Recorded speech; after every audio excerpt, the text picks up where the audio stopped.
चलिए आगे बढ़ते हैं। बड़ी खबर आपको बता दें, आज पश्चिमी यूपी के दौरे पर रहेंगे सीएम योगी। बिजनौर, शामली और सहारनपुर में करेंगे जनसभा। सहारनपुर में रोड शो भी करेंगे सीएम योगी। बिजनौर और सहारनपुर में पहले चरण में होना है मतदान। बड़ी खबर आपको बता रही हैं, आज पश्चिमी यूपी के दौरे पर मुख्यमंत्री योगी आदित्यनाथ रहेंगे। बिजनौर, शामली और सहारनपुर में जनसभा को संबोधित करेंगे।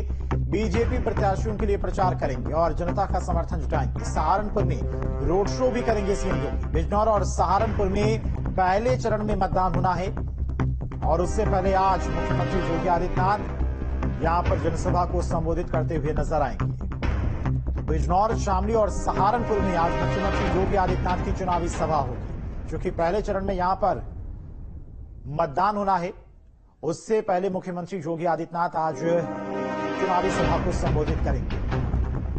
और इसी खबर पर तमाम जानकारी के साथ में लखनऊ से संवाददाता अविनाश सिंह और अभिषेक हमारे साथ मेरठ से जुड़ गए हैं। सबसे पहले अविनाश, आपके पास आएंगे, चूंकि मुख्यमंत्री के लगातार देखा जा रहा है कि ताबड़तोड़ दौरे जारी हैं और आज पश्चिमी यूपी के दौरे पर पहुंचेंगे।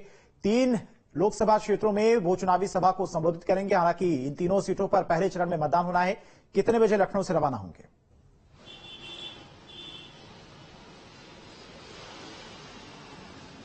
अगर बीजेपी की बात करें तो बीजेपी ने प्रचार में पूरी ताकत झोंक रखी है और खास तौर पर उत्तर प्रदेश की बात करें तो चाहे सीएम योगी हो या फिर प्रदेश के जो तमाम मंत्री हैं, साथ में जो तमाम उम्मीदवार हैं, उनके दौरे लगातार जारी हैं।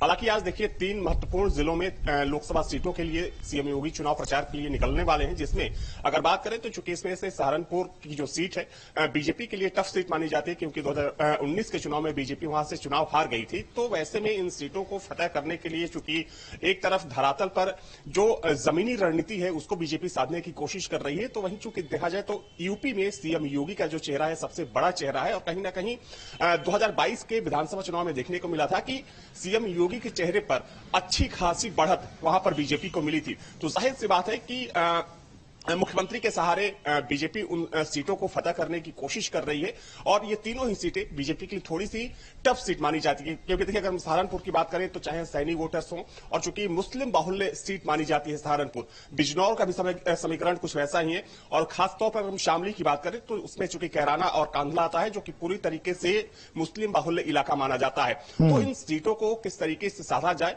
और देखिए इसमें सबसे महत्वपूर्ण चीज ये है कि जो 2019 में बीजेपी 14 सीटें हार गई थी, उसमें से ये सीट भी शामिल है और उसको लेकर चूंकि बीजेपी ने पहले ही प्रभारी नियुक्त कर दिए थे, उन सीटों को लेकर बीजेपी की बहुत पहले से प्लानिंग चल रही थी और अब चुनाव प्रचार के जरिए बीजेपी इन सीटों को लेकर माहौल बनाने में जुटी हुई।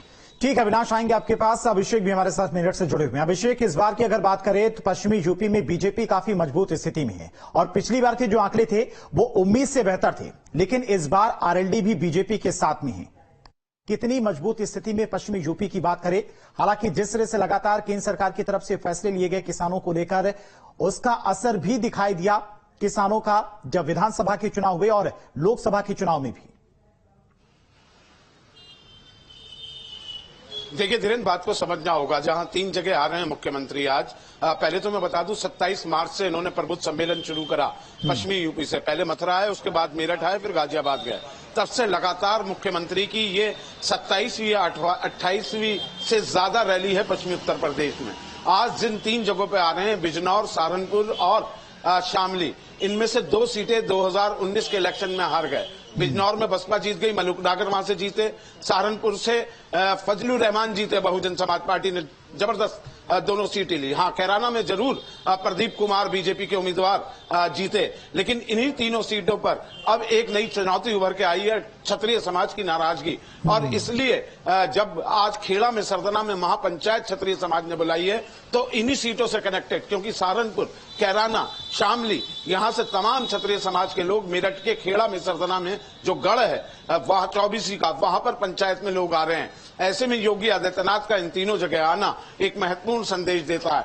बीजेपी के लिए अगर स्टार प्रचारकों की बात करें, क्षत्रिय समाज को मनाने की बात करें, तो योगी से बड़ा कोई चेहरा नहीं है। यूपी में जिस तरीके से, मुझे नहीं लगता जब तक चुनाव प्रचार शुरू हुआ है योगी आदित्यनाथ एक दिन भी लखनऊ में रुके हैं। लगातार 3-3 रैलियों को वो संबोधित कर रहे हैं, एक जगह से दूसरी जगह अप्लाई कर रहे हैं। ऐसे में सारा दारोमदार यूपी का योगी आदित्यनाथ के ऊपर है और वो बड़ा चेहरा भी है। जहां तक की बात है कि पश्चिमी उत्तर प्रदेश में बीजेपी मजबूत है या नहीं, वो इसी से लगता है कि जो एक सीट कैराना की पिछली बार जीती थी, वहां पे भी टफ मुकाबला ना हो, क्योंकि मिहिर भोज को लेकर ठाकुर और गुर्जर समुदाय बटा हुआ है। कैराना की सीट पर मुस्लिम गुर्जर और हिंदू गुर्जर निर्णायक भूमिका निभाते हैं। इस बात को समझना होगा, क्योंकि हुकम सिंह, दिवंगत हुकम सिंह भी गुर्जर बिरादरी से थे और इकरा के जो पिता थे और उनके जो दादा थे वो भी मुस्लिम गुर्जर बिरादरी से थे। तो इन्हीं दोनों खानदानों में इस सीट को लेकर जंग होती थी। अब हुकम सिंह के भतीजे लगने वाले प्रदीप चौधरी को टिकट है, पिछली बार वो सांसद बने, वो अपना प्रदर्शन दोहराएंगे, इसी पर सारी उम्मीद है। सहारनपुर में जो सभा है, पिछली बार वहां से राघव लखनपाल हारे थे और बसपा के फजलुर रहमान जीते थे। इस बार फिर राघव लखनपाल पर भरोसा है और बहुजन समाज पार्टी ने अपने उस सांसद का टिकट काटकर नाजिम, एक नए उम्मीदवार को टिकट दिया। और इमरान मसूद पिछली बार भी ताल ठोक रहे थे, इस बार भी ताल ठोक रहे हैं। तो बेहद रोचक चुनाव है। और बिजनौर की जहां तक बात करें, अब आरएलडी से गठबंधन है बीजेपी का। चंदन चौहान वो भी गुर्जर बिरादरी से हैं, जिसे बीजेपी और आरएलडी एनडीए के उम्मीदवार हैं। लेकिन वहां से जो बहुजन समाज पार्टी ने जाट समुदाय के विजेंद्र सिंह को टिकट दिया है। जाट एक निर्णायक भूमिका में है, दलित निर्णायक भूमिका में है और मुस्लिम अलग तरीके से समीकरण को बनाते बिगाड़ते हैं। तो सभी जगह सीटें आसान नहीं है। त्रिकोणीय मुकाबला पश्चिमी उत्तर प्रदेश में हर जगह देखने को मिल रहा है। अब देखना ये होगा कि ये कौन विजयश्री जिसके हाथ में होती है। लेकिन इस बार का इलेक्शन साफ तौर पे ये नहीं कहा जा सकता कि कौन एक पार्टी बिल्कुल सपाचट आगे निकल के जाएगी। मार्जिन जीत का अंतर जो होगा कम होगा, जीते कोई भी, लेकिन मुकाबला इस बार बहुत कड़ा दिखाई दे रहा है। अभिषेक, एक सवाल और है आपसे। जिस तरह से आप लगातार बता रहे कि छात्रों की नाराजगी साफ तौर पर देखने को मिल रही है, पहले चरण में इन सीटों पर मतदान होना है, आज मुख्यमंत्री भी पहुंच रहे हैं और 19 अप्रैल को मतदान होना है। तो उससे पहले क्या माना जाए, छात्रों की जो नाराजगी है उसे बीजेपी दूर करने की कोशिश करेगी? और अगर ये नाराजगी दूर नहीं होती है तो कितना असर इन सीटों पर दिखाई देगा क्षत्रिय समाज का? देखिए धीरेन्द्र, ये समझिए कि पश्चिमी उत्तर प्रदेश में अगर क्षत्रियों की नाराजगी है, वोट प्रतिशत हमें देखना होगा।